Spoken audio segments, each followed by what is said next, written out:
Back to the Ed Show. This is the story for the folks who take a shower after work. One of the most radically conservative governors in the United States is hidden in the state of Maine.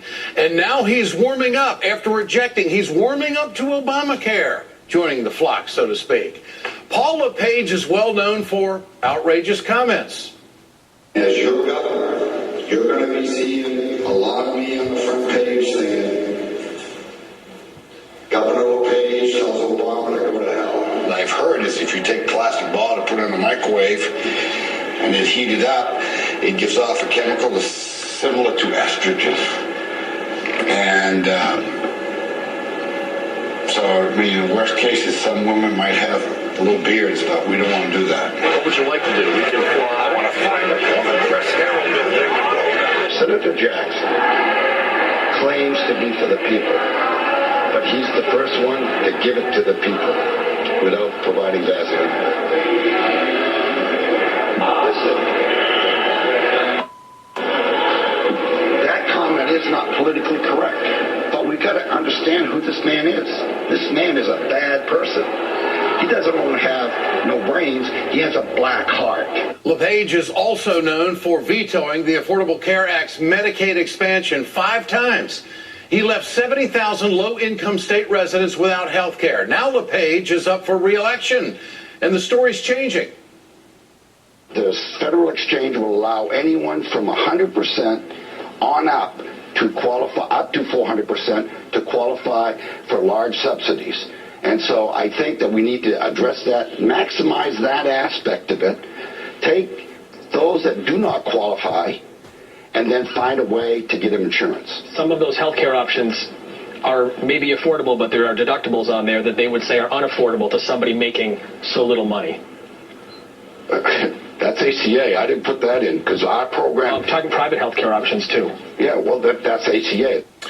LePage is suddenly a big fan of the exchanges and finding a way to help the uninsured. The solution is right in the Medicaid expansion he vetoed 5 times, and 70,000 residents are waiting. Joining me now is Maine gubernatorial candidate and Congressman from Maine, Mike Michaud. Mike, good to have you with us tonight. I appreciate your time. Is this a genuine reversal on the part of the governor because of its popularity? Well, it's great to be back with you, Ed. No, I mean, the governor, the legislature sends the Affordable Care Act expansion for the 70,000 Mainers, of which 3,000 are veterans, to his desk. He'll veto it again. The governor made it very clear he's not going to accept that expansion. He talks about the exchanges.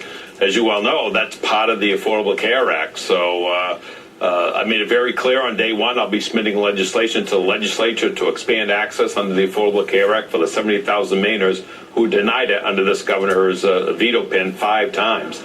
So what he says, what he does is 2 separate things, and he doesn't support it. He never has, and he never will, actually. You think residents of your state have got that figured out? Is he a guy you can trust?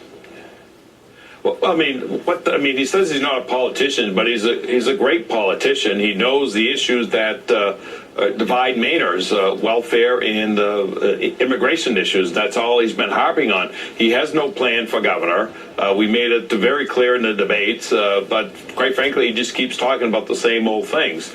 And 70,000 Mainers, of which 3,000 are veterans, are not getting health care because this governor vetoed a bipartisan bill that's put together with Republicans and Democrats, and I don't expect him to sign any bill that will expand access under the Affordable Care Act. Congressman, it's pretty clear that a lot of people respect somebody that tells it like it is or speaks with an unvarnished opinion. There's a certain political attraction to all of that.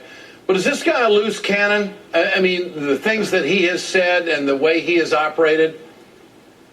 Well, the way what he says and what he does is actually 2 different things. The fact that he has a failed policy, homelessness in Maine went up 26%, child abuse increased, more children living in poverty here today, and for a governor who is homeless, you think he'd understand these issues and really focus on on getting Maine, people that are living in poverty out of poverty. And we got to change the system. When you look at the welfare system, there are two ways getting them off: kicking them off like he's doing, or else changing the system, have a tiered system, so that yes, they can get a job. They'll lose some of their benefits, but not lose all of their benefits. His failed policy has kept Maine once again 50th under the Forbes list as the worst state to do business in. He touts how he is a business person, but we're on that 50th list during all 4 years of his administration, and 47th in the country as far as economic growth. And it's because of his failed policy and his ideology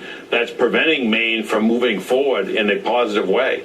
And where does minimum wage fit in this debate with Mainers? Well, the majority of Mainers support minimum wage. The legislature sent the governor a bill to increase minimum wage.